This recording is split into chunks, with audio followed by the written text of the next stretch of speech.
Bienvenido a nuestra sesión 21 en la serie de estudios en el libro que llamamos la Carta de Santiago. Ahora vamos a indagar más en el mensaje que viene al final del capítulo 4, especialmente, exactamente los versículos 13 al 16. Hemos estado investigando el uso que el autor hace de varias expresiones y repeticiones en este capítulo. Ya en esta sesión vamos a ver en qué consiste la presunción en cuanto al futuro y los planes que hacemos como seres humanos. Leyendo de la Reina Valera 95, Santiago 4, del 13 al 17. Vamos ahora, los que decís, hoy y mañana iremos a tal ciudad, estaremos allá un año, negociaremos y ganaremos, cuando no sabéis lo que será mañana.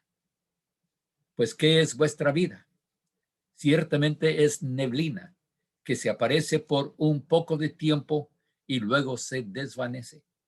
En lugar de lo cual deberíais decir, si el Señor quiere, viviremos y haremos esto o aquello. Pero ahora os jactáis en vuestras soberbias. Toda jactancia semejante es mala. El que sabe hacer lo bueno y no lo hace, comete pecado. O literalmente, le es pecado. Esta última frase, en realidad, debe empezar con un pues, o por lo tanto.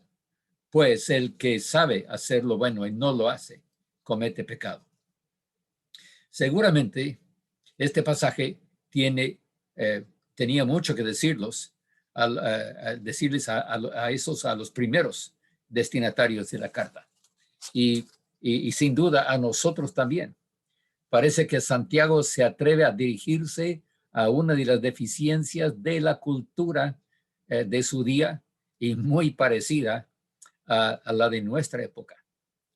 Y para confesar, tuve una lucha en decidir cuál versión de la Biblia utilizar esta vez. La Nueva Biblia de las Américas, la NBLA, comienza, oigan ahora ustedes. La NBI dice, ahora escuchen. La Nueva Traducción Viviente, la NTV, tiene, presten atención. Y como leímos, la Reina Valera tiene lo que resulta la más literal de todas. Vamos ahora. Así que por algunas cuestiones del texto y su interpretación literal, escogí mantenernos con la Reina Valera, pero con la revisión de 95. Vamos a ver por qué. Gracias por su comprensión. Vamos a observar. Como siempre, nos interesa el tema, nos interesa cómo se expresa, la forma en que Santiago se dirige a sus oyentes.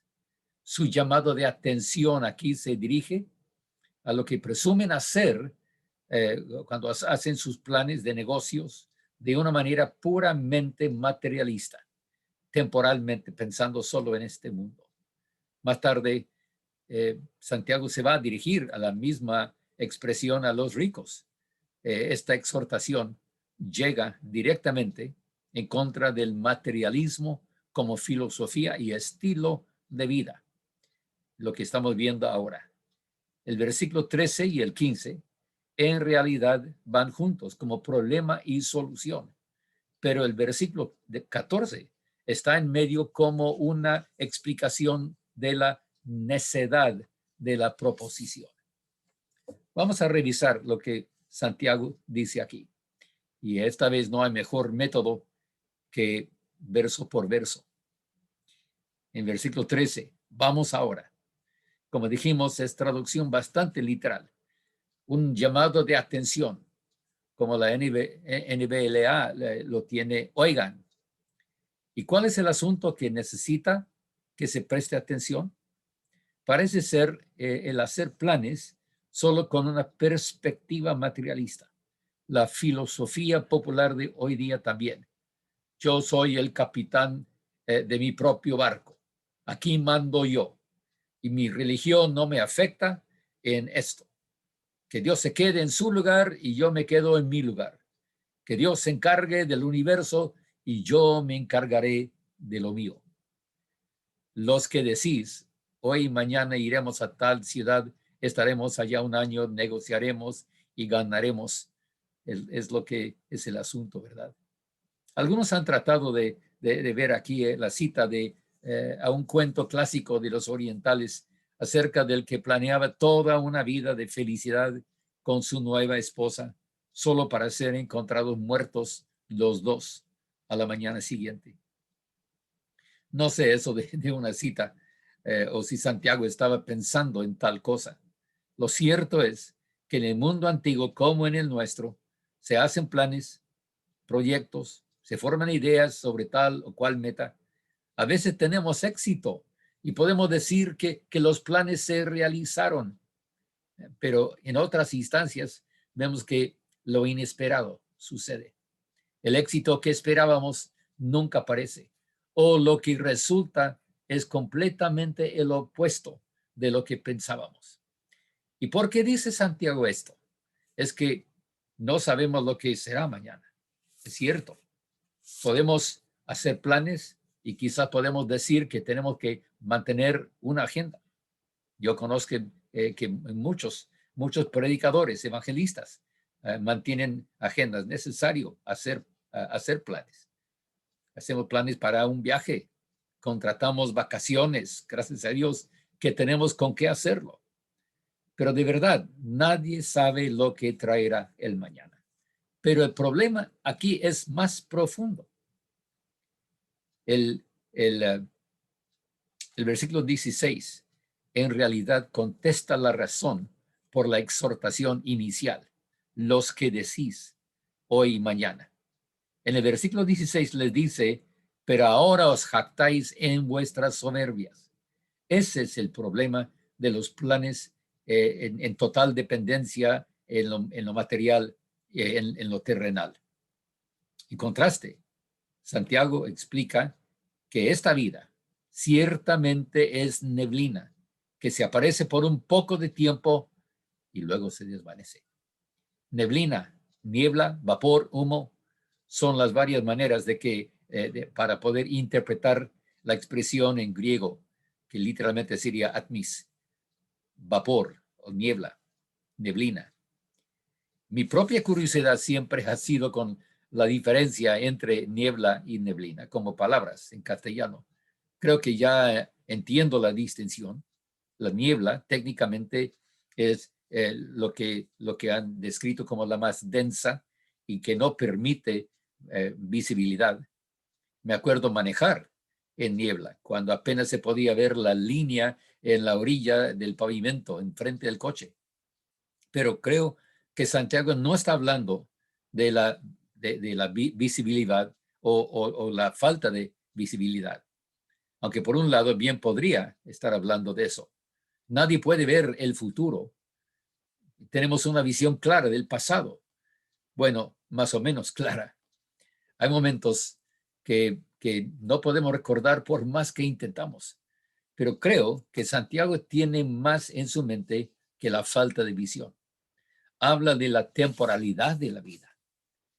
Otra razón por escoger la Reina Valera 95 aquí es que mantener, que decir su vida es, en lugar de ustedes son. Nosotros no somos niebla o neblina o humo, pero la vida así es.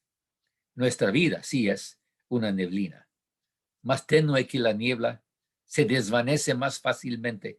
Y esa es la idea aquí.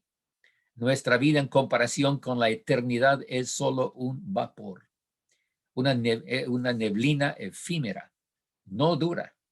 No podemos depender de ella así como lo hacemos con lo que ya conocemos. Pero nosotros no somos la neblina, es esta vida misma que es así. Es por eso que buscamos la respuesta, lo que vemos en los versículos 15 al 17. El versículo 15 dice, en lugar de lo cual deberíais decir, si el Señor quiere, viviremos y haremos eso o aquello. Si somos sus siervos de Dios, si buscamos hacer su voluntad, ¿no debiéramos buscar esa voluntad en todo lo que hacemos?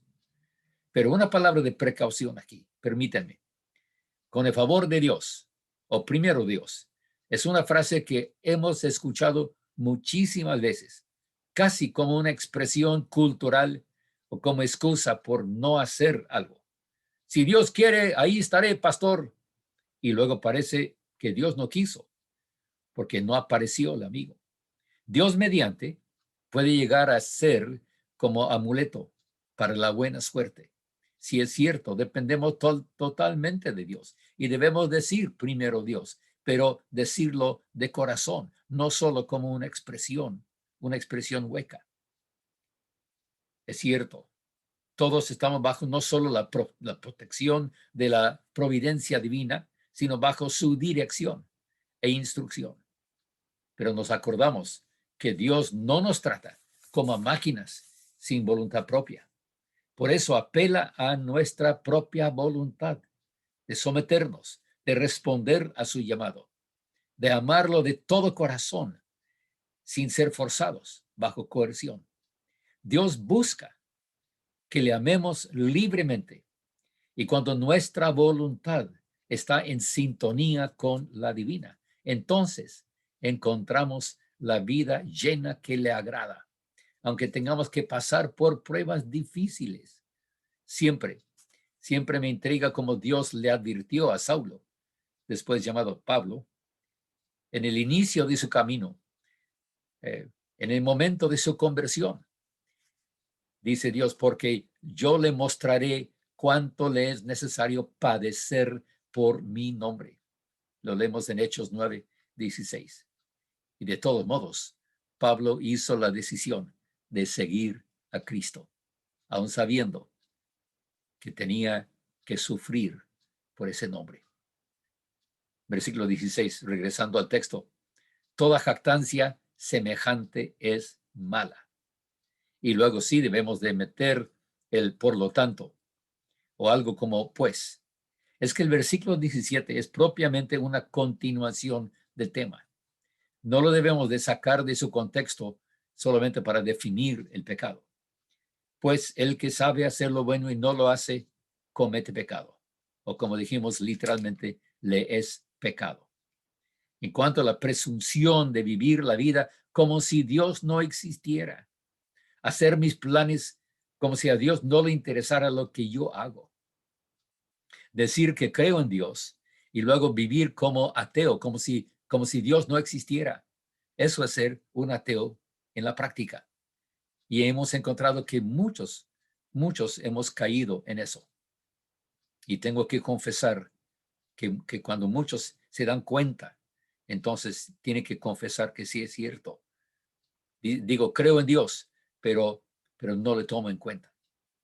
Saber hacer lo bueno entonces y no hacerlo es tan malo, dice Santiago, como saber que lo que hago es malo y hacerlo de todos modos. No hay salida fácil de este asunto. No tomar en cuenta lo que realmente sé que es la voluntad de Dios o pensar que no pasa nada. Al cabo siempre Dios perdona. Él sabe que todos somos pecadores. Momento. ¿Eres tú un cristiano? Producto de la obra divina de la redención en Cristo. La sangre de Cristo de verdad te limpia de todo pecado. Entonces, ¿por qué denigras esa misma obra por seguir en la maldad? Nadie es tan perfecto como Dios, es cierto. Y en esta vida no lo seremos, ni somos ahora lo que vamos a hacer cuando estemos en la gloria. Pero Dios quiere a sus hijos viviendo en el gozo de la pureza que solo Él puede dar.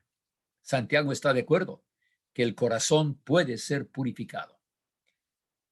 Así que mi hermano, ya no debes esconderte detrás de esa excusa. Si debemos confesar pecado, que lo hagamos con la humildad y la sinceridad de recibir su perdón y su misma pureza. Solo así podremos hacer su voluntad y vivir en esa misma voluntad. Si Dios quiere, primero Dios, son buenas expresiones cuando están llenas de significado. Esa es la diferencia. Amén. En la próxima sesión, con el favor de Dios, estaremos tratando con otra presunción, la de depender de las riquezas. Que la bendición de Dios, Padre, Hijo y Espíritu Santo sea con todos mis amigos y mis hermanos. Amén.